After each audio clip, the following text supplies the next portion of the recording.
You come to this space carrying a stillness that is often misread. The world has long confused your quiet for a lack of substance, your calm for passivity, your deep listening for an empty chamber waiting to be filled. But this silence you hold is not a void. It is a fertile ground from which a profound inner movement is beginning to grow, a movement that has been preparing in the secret places of your psyche for years, perhaps across the span of your entire life. When the empath enters this kind of ascent, it is not the ego's inflation, nor ambition's loud demand, nor a reaction born of bitterness. It is the emergence of something archetypal, something the collective unconscious has been tending to in the dark. You are not rising up against the world. You are rising into the fullness of your own being. The empath's path has always been misjudged. Your gentleness was labeled fragility. Your compassion was seen as pliability. Your profound sensitivity was mistaken for a weakness, a flaw to be corrected. But this sensitivity is an ancient form of knowing, an intelligence that perceives what logic cannot touch. The empath senses the vibration of dishonesty before the lie takes shape. They hear the hidden sorrow within another's joy. They detect the shadow moving behind persona long before its wearer does. This is not a deficit. It is a psychic endowment, a legacy from the unconscious, though it has often arrived dressed in pain. For too long, you learned to mute this gift. You softened your voice so others would not feel challenged. You assumed responsibility for feelings that were never yours to hold. You dampened your inner radiance so it would not discomfort those dwelling in dimmer light. This inner ascent happening now is not a simple act of bravery. It is the moment your psyche refuses any further self-betrayal. That betrayal, subtle and deep, woven from childhood adaptations and ancestral echoes, has lived within you as a fundamental rift. Jung named this psychic dissociation, the soul's division to survive the world it entered. Empaths are frequently born into climates where their gifts are not honored, where their intuition is dismissed as imagination, where their emotional clarity is punished, where their ability to perceive truth becomes a threat to those who live in illusion. And so, the empath learns to become invisible, not because invisibility is their nature, but because it offered safety. Yet each time you step back from your own depth, an inner witness kept score. Each time you silence your truth to preserve another's fantasy, a part of your spirit retreated into the shadow. It did not perish. It waited. And now, as the moment arrives, that concealed self begins its return. This ascent is not noisy. It is not theatrical. It is not an act of revolt or retribution. It is a slow, inevitable homecoming of the parts of you that were exiled from your own existence. It is a self-reclaiming governance from the wounded ego. It is the unconscious sending a clear signal. You can no longer carry the world. You must carry yourself. Many around you will not comprehend this shift, for they only ever charted your surface, never your depths. They observed your kindness and assumed it defined your totality. They did not perceive the archetypal currents moving within you, shaping you. They did not see the warrior concealed within the helper, the sovereign within the caretaker, the true seer within the mediator. Those who underestimated the empath always commit the same error. They fail to grasp that the one who understands others with such intimacy is also the one most capable of their own radical transformation. There is a point in the individuation process, a point that cannot be simulated or rushed, where the psyche refuses to bend any further against its own grain. It straightens, as a tree does after decades of leaning toward a solitary light source. This straightening is the ascent. It is the moment your inner axis aligns with something timeless. When this occurs, your relationships change. Your boundaries clarify. Your inner knowing speaks louder than your anxiety. And those who grew comfortable with your silence may feel unsettled by your new clarity. You may believe this rise is due to a newfound strength. But strength is not what altered. What altered is that you ceased abandoning yourself. You stopped negotiating with your own soul. You stopped diminishing the light meant to guide your way. The empath's ascent is not an incident.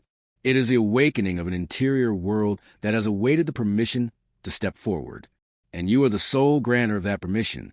When I speak of this inner rise, I do not speak in metaphor.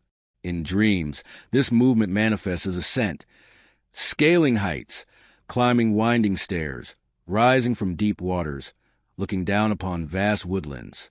These are not random pictures. They are the psyche's language for the unconscious integrating with the conscious mind. Archetypal dreams are trustworthy heralds of change. When an empath begins to rise, their dream world intensifies. They dream of flames, of thresholds, of ancestral homes, of ancient chambers unlocked after ages. They dream of birds taking wing, of snakes sloughing old skin, of murky water turning clear. These symbols are not chance. They are disclosures. They reveal the psyche's readiness to move from passive receptivity into active potency. When someone is born an empath, the world often instructs them that their purpose is to soothe, to absorb, to gentle. But deep within the collective unconscious, the empath archetype possesses a secondary face, one few have been permitted to witness. The first face is a healer. The second face is the truth-bringer. The empath who ascends does not ascend to console others. They ascend to unveil what has been concealed, to display what others will not see, to embody lucidity that challenges the falsehoods in the room. This is why so many doubted your power, not because you lacked it, but because they feared what your power would expose in them. They required you to be small, so their mask could remain. The empath's ascent commences with simple, profound instant, the refusal to take into yourself pain that is not your own. This is the moment your shadow starts to reintegrate. The empath's shadow is not brutality or malice. The empath's shadow is suppressed truth. It holds a rage you never voiced, the insight you ignored to keep peace, the self-regard you forfeited for belonging, the borders you dissolved to feel loved. When the shadow begins to rise, it does not seek to harm. It seeks to restore equilibrium. People often dread their shadow because they misconstrue it. They believe the shadow is the immoral, dangerous, dark portion. But the shadow is merely the part of you that was disowned. For the empath, the shadow holds the qualities that would have shielded you from misuse. It holds your assertiveness, your clarity, your fortitude, your capacity to depart. When these qualities begin to surface, the empath enters a fresh psychological condition, a state the world seldom anticipates from one so quiet, so tender, so self-surrendering. In this state, the empath transforms into a mirror, not the soft mirror reflecting only comfortable images, but the archetypal mirror revealing the hidden face of the soul. Narcissists, manipulators, the emotionally immature cannot bear this mirror, for it shows a truth they spend lifetimes evading.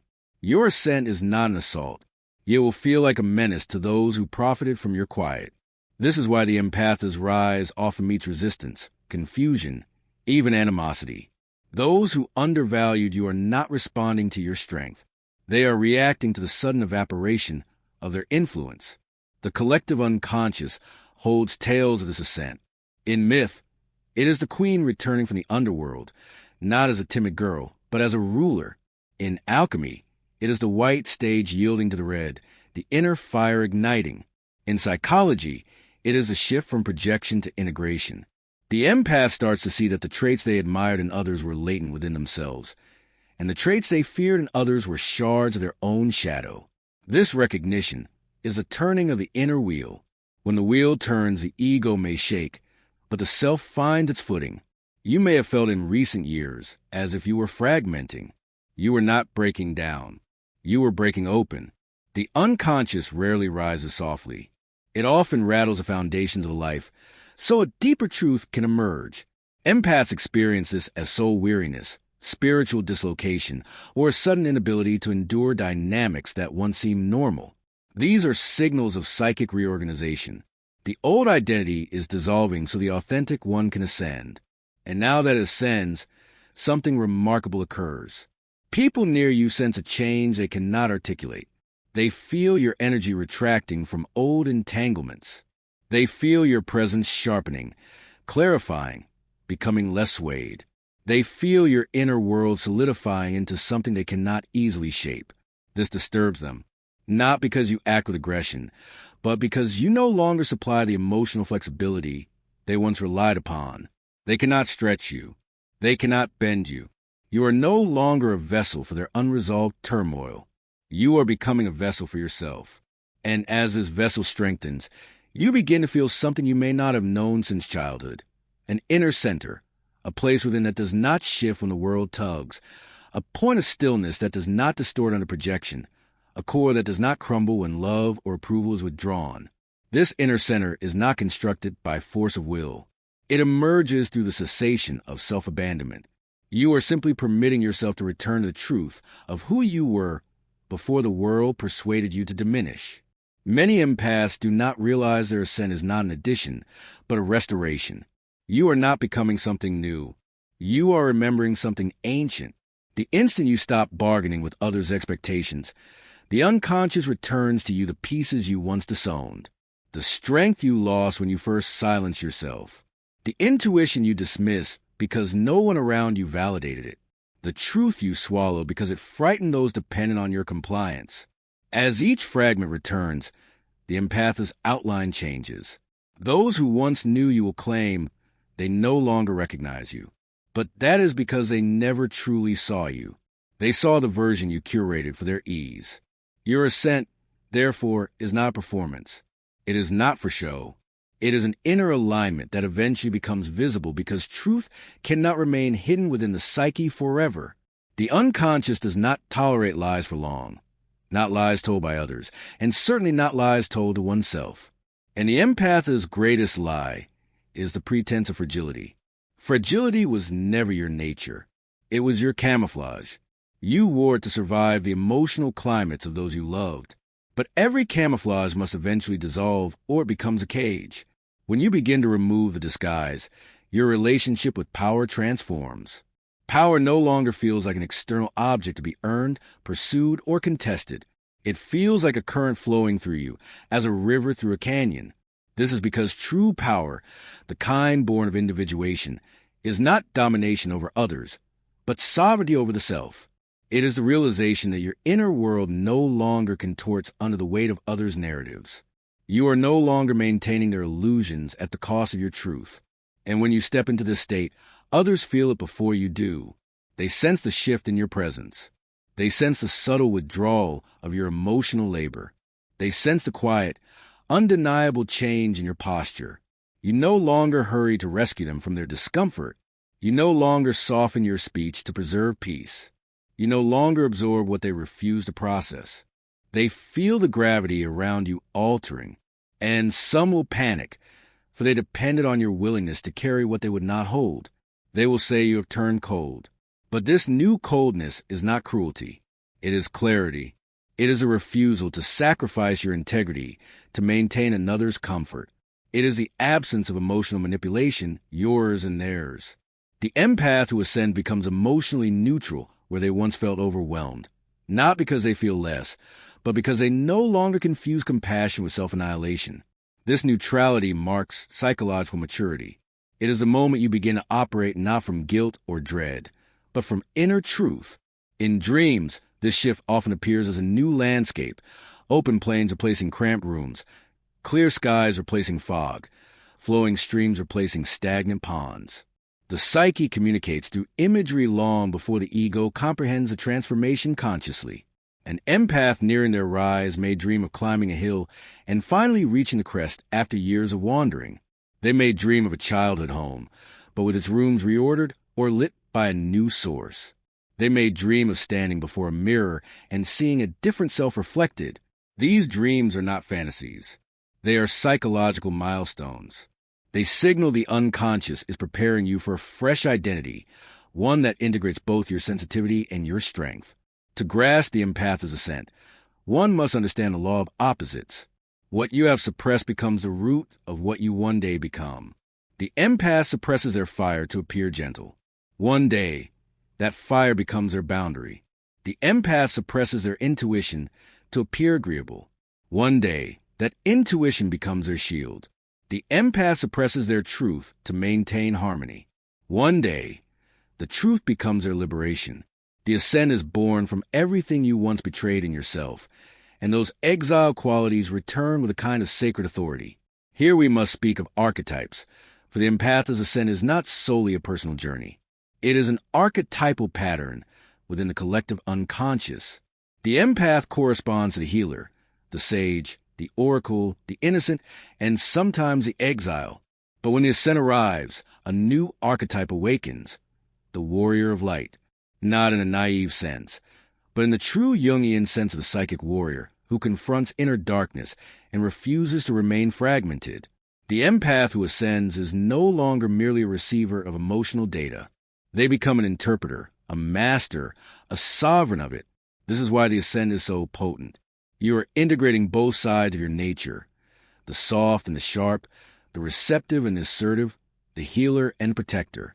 When this integration begins, the empath often feels an unexpected surge of instinct, an urge to withdraw from draining people, an urge to speak truth even when it disrupts calm, an urge to walk from relationships that once felt familiar. These instincts are not reactions. They are communications from the unconscious, guiding you toward alignment. Many empaths resist these instincts initially, confusing loyalty with self-sacrifice. But the unconscious is relentless. It will send signals, dreams, synchronicities, emotional unease until you finally follow the path meant for you. People around you may accuse you of changing suddenly, but nothing in your essence has changed. What changed is your willingness to betray yourself for the sake of belonging. You no longer seek validation in places that demand you shrink. This shift is profound. When the empath stops shrinking, they do not simply become larger. They reveal they were never small. They were merely holding a psychological posture that disguised their true proportions. And so the ascent continues inward. You begin to see clearly what was once distorted. You notice many relationships were built on your silence, not mutual respect. You see that those who called you too sensitive often feared what your sensitivity revealed. You understand the love you gave so freely was often taken for granted, given to those who did not know how to hold something so rare. This clarity is painful but liberating. It frees you from illusions that drained your energy for years. At this stage, many empaths experience what feels like a psychological emptiness. It is not depression, though it may resemble it. It is a hollow space left when the false self dissolves. The psyche needs this emptiness to rebuild. It is a silence before the new voice emerges, the stillness before the new identity forms. This emptiness is sacred. It is where the unconscious begins to show you what you were always meant to become. As you dwell in this sacred emptiness, something extraordinary begins. You start recognizing your own patterns. You see the moments you abandoned yourself. You see the emotional burdens you carried that were never yours. You see the ways you dimmed your light, so others could be comfortable in their shadows. And instead of guilt, you feel compassion for yourself. This self-compassion is the beginning of inner sovereignty. It is the moment the empath stops seeking external permission to exist fully. When this realization sets in, the ascent accelerates. You begin to detach, not from people, but from illusions. You detach from the expectation that others will understand you. You detach from the need for approval. You detach from the role of emotional caretaker. This detachment is not coldness. It is psychological hygiene. You are clearing the residue of years of emotional entanglement. You are clearing the inner path so your ascent can continue unimpeded. You must understand something essential. The world never believed in your ascent because they never saw your inner world. They saw your outer behavior, shaped by survival. They saw your gentleness, not your discernment. Your kindness, not your intuition. Your silence, not your inner fire. Your empathy, not your psychological depth. They assumed you were predictable, malleable, easily influenced. They assumed you would remain in the roles you played for years. The empath's ascent shatters these assumptions, not through confrontation, but through transformation. Those who underestimated you will be bewildered, confused by your new presence, destabilized by your new boundaries. They will not understand how someone so soft could become so self-possessed. But you were never soft in the way they imagined. You simply chose softness because the world you lived in punished your strength. Now that your inner world is reclaiming its power, the outer world must adjust. And so you step forward with a new kind of authority, not loud, not aggressive, not performative. It is an authority from alignment with the self, the oldest, deepest part of your psyche. It is the authority of one who has confronted their own shadow and emerged with clarity. This clarity is not the end of your ascent. It is only the threshold. As you stand at this threshold, something within becomes unmistakably lucid. You begin to see how your entire life prepared you for this moment, not through grand victories, but through the subtle pressures that shaped your emotional body like a sculptor working in silence. Every disappointment carved a new form. Every betrayal etched a deeper understanding. Every moment of feeling unseen developed an inner sight independent of the eyes. The empath's ascent is not created by triumphs. It is created by the wounds that refuse to break you. You were not meant to rise early. You were meant to rise now, after years of carrying other projections, after years of being the emotional anchor for those who had none, after years of holding the line in spaces where you were never held. This ascent requires that history, for only one who has dwelled in emotional shadows can rise with such clarity. Those who have always walked in light cannot grasp the value of illumination, but you understand, for you have known prolonged darkness, sometimes imposed, sometimes inherited, sometimes unconsciously chosen. And here is a truth many empaths struggle to accept. Those around you did not fail to believe in your ascent because you were weak. They failed because they only knew the version of you that adapted to them. They never met the version that existed beneath those adaptations. The ancient part, the archetypal part, the part that never doubted your potential. That part is spoken through dreams, synchronicities, intuitive whispers you sometimes ignored but never fully silenced. Now, as you ascend, you are finally listening. The process of listening to oneself is deeply sacred. It is an act of reclaiming psychic authority. The world is loud with voices, opinions, judgments, expectations, all competing to shape your identity. But none know your inner world. None have seen symbolic landscapes that appear in your solitude. None have walked through your nightmares, your visions, your inner forests. None have met the self within you, the central archetype that organizes your entire psyche. Only you can hear it. And now that you are listening, its voice grows louder, clearer, more commanding. This voice does not shout. It does not plead. It does not apologize. It speaks with the authority of something eternal. When the self speaks, it does so through quiet conviction. Not the conviction of logic, but of truth. You feel as a quiet no rising in your body when you encounter something that once trapped you. You feel it as a quiet yes when you step towards something aligned with your deeper nature. This inner guidance is the compass of the ascent. It recalibrates your path, redirects your energy, protects you from old patterns. As this compass strengthens, you begin to observe relationships from a new vantage, not of longing or fear, but of clarity. You see who truly cared for you and who cared only for the comfort you provided. You see the difference between those who loved your soul and those who loved your compliance. You see how many years you spent trying to heal others as a substitute for healing yourself. The empath's ascent demands an honest reckoning with these truths. It is not a punishment. It is a purification. You cannot ascend while carrying the emotional debris of those who refuse to rise with you.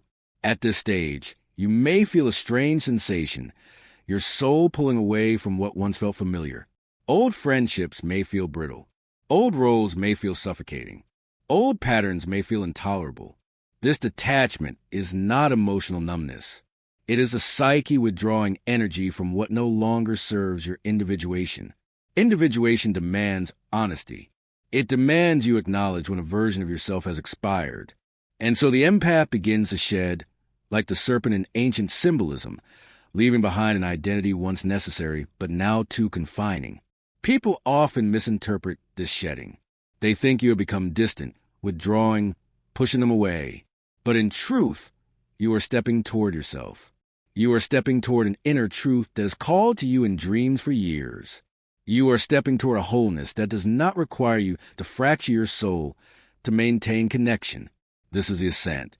And in this ascent, something deep within awakens, the archetype of the inner guardian. For most empaths, this archetype is laying dormant, overshadowed by the healer. The healer gives, the guardian protects. The healer absorbs, the guardian discerns. The healer understands, the guardian refuses what harms. When the empath's ascent begins, these archetypes merge. The result is a person who feels deeply and protects fiercely, a person who sees through illusions and refuses to anchor to them, a person who understands suffering and refuses to carry it unnecessarily.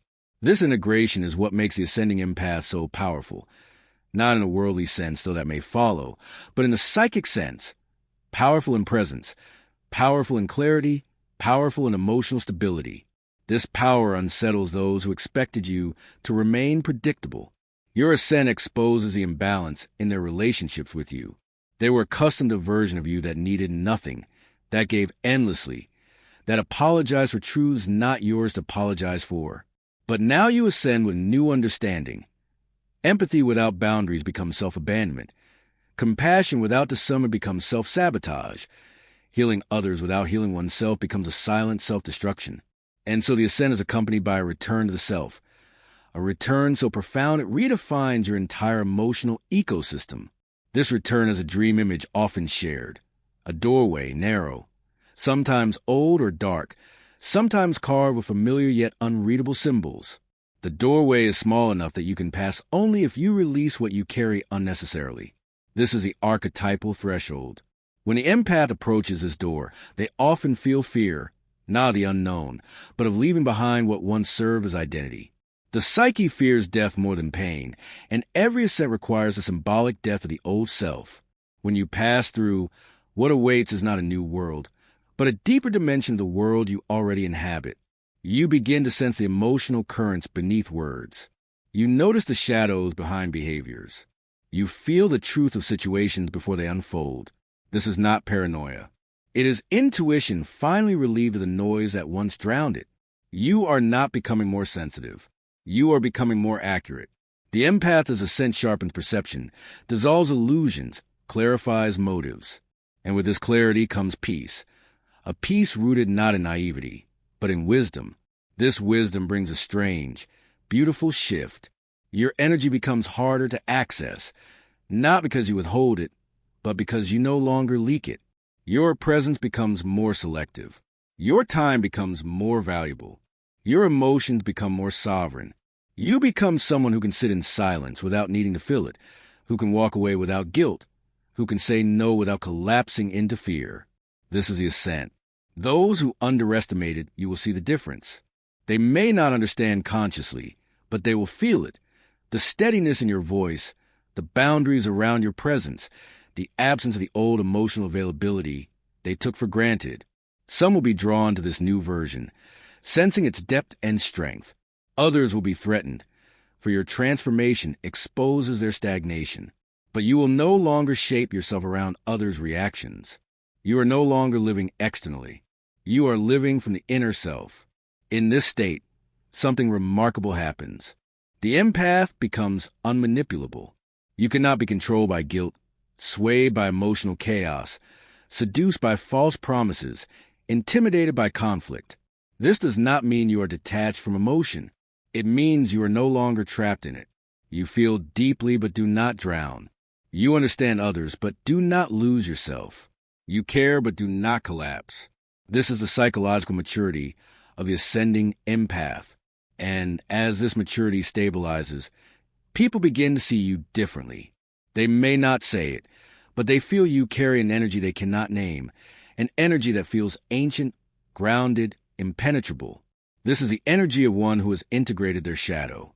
Most fear their shadow, believing it holds only darkness. But for the empath, the shadow holds the qualities they were never allowed to express. The moment these qualities return, the empath becomes whole. Wholeness is not perfection. Wholeness is the ability to hold all parts of yourself without fragmentation. When you reach this wholeness, you no longer oscillate between extremes. You no longer swing between overgiving and collapse, between silence and resentment. You no longer live as a reaction to others. You live as an expression of your deepest truth. This is the essence of the ascent, the transformation from an externally shaped identity into an internally rooted one, the shift from emotional survival into emotional sovereignty, the emergence of the self from beneath years of suppression. And now, as this ascent reaches deeper, you begin to sense the next movement, a movement that will change not just how you relate to others, but how you relate to your destiny itself.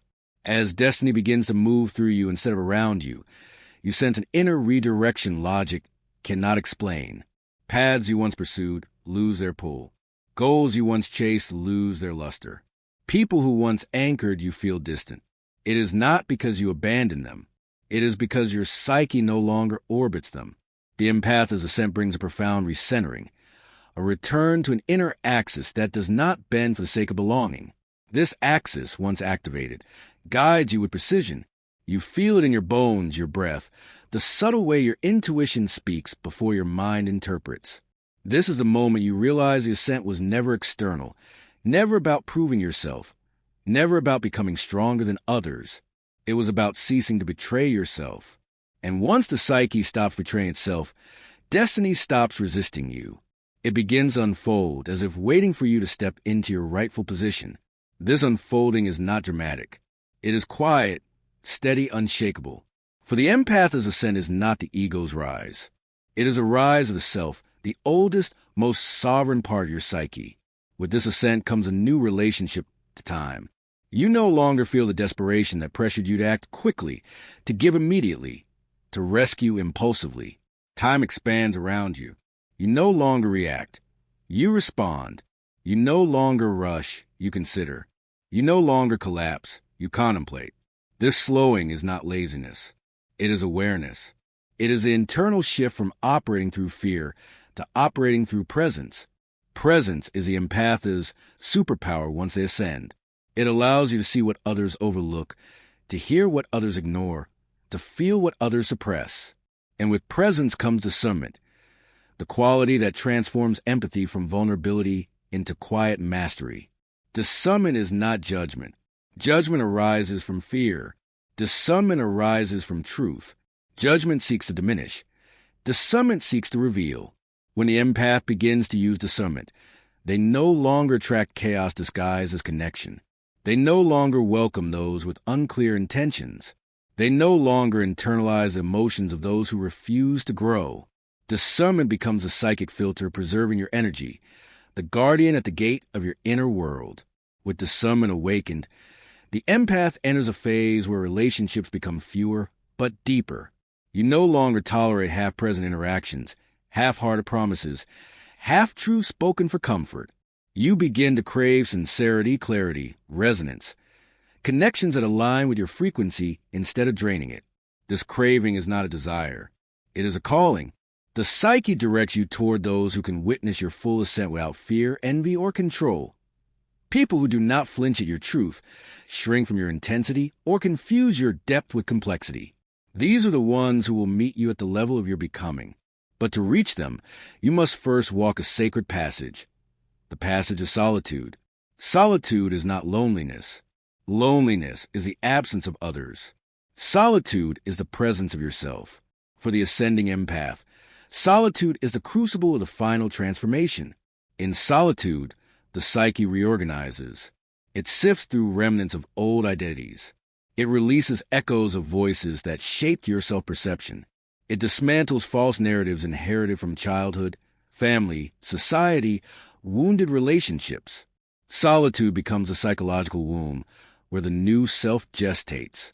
During this period, you may feel a mystical detachment from certain memories, emotions, versions of yourself. This detachment is not disconnection. It is release. You release the psychic weight of years of emotional over-responsibility. You release the belief that love must be earned through sacrifice. You release the fear that your truth will alienate others. The empath cannot ascend fully while carrying remnants of their previous emotional identity, so the psyche purges. This purge is not always gentle.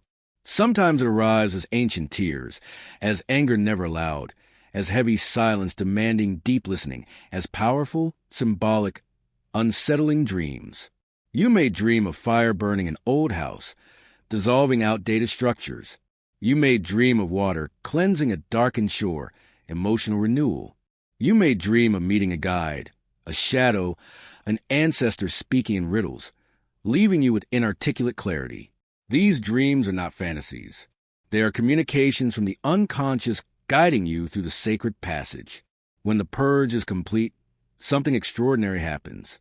The empath feels space inside, spaciousness, the first sign of psychological rebirth. It is the absence of unnecessary noise, the quiet hum of inner alignment, the sense you are no longer spread thin across emotional landscapes not your own. This spaciousness is the soil where your new destiny will grow. And in this new spaciousness, you begin to hear a calling, not from the world, but from the self. The calling is not a command. It is a resonance. It pulls you towards certain choices, paths, truths.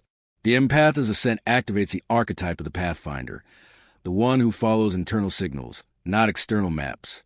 You begin to sense where your energy naturally wants to move, toward creation, meaning, purpose, relationships that expand you, environments that nourish you.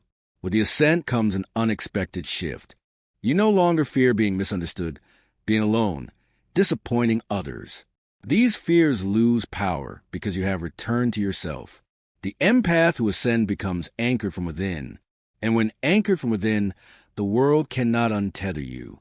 This inner anchoring births a new form of presence, grounded, unshakable, quietly commanding. People feel it even if they cannot name it. It feels like strength without aggression, clarity without rigidity, depth without heaviness, ancient wisdom carried effortlessly in a modern body. This presence is the hallmark of the individuated empath, and with this presence comes an aura of inevitability. Those who doubted you sense you are becoming someone they cannot predict, manipulate, diminish. You're no longer the empath who absorbs. You are the empath who transforms. No one believed you had this ascent inside because no one recognized the silent structure of your psyche. They saw the external self, not the inner architecture. But now that the architecture is visible, now that the self stands central, you become undeniable. Your destiny begins to move with a momentum feeling both natural and unstoppable. You notice synchronicities, meaningful coincidences guiding you to the right people, opportunities, insights. This is not magic. It is alignment. When the inner world aligns, the outer world rearranges. Life begins to respond to your authenticity instead of your fear. You see doors open once invisible, possibilities emerge once unimaginable. This flow is not luck. It is a natural consequence of becoming who you were always meant to be. And now, as the ascent reaches completion, something profound reveals itself. You were never underestimated because you were weak. You were underestimated because people mistook your empathy for absence of depth, your softness for absence of strength, your silence for absence of clarity, your patience for absence of power. But the empath who ascends does not just rise. They return. They return to their truth, their intuition, their strength, their destiny. Your ascent is not revenge, validation, or compensation. It is revelation. The revelation of the self emerging after years of burial. The revelation of a soul finally refusing to dim. The revelation of a mind no longer collapsing under emotional weight. The revelation of a heart no longer apologizing for its depth. The revelation of the empath entering the very transformation no one believed possible. And now you stand fully formed in shadow and light, aware of both wounds and wisdom, carrying both softness and sovereignty. This is the ascent, not a moment, not a phase, but a return to the truths of your nature, the strength of your spirit, the destiny that waited in silence for you to finally claim it. The empath is entering the ascent no one believed they had inside. But you believed it. Somewhere deep beneath every wound, every silence, every shadow, you always knew.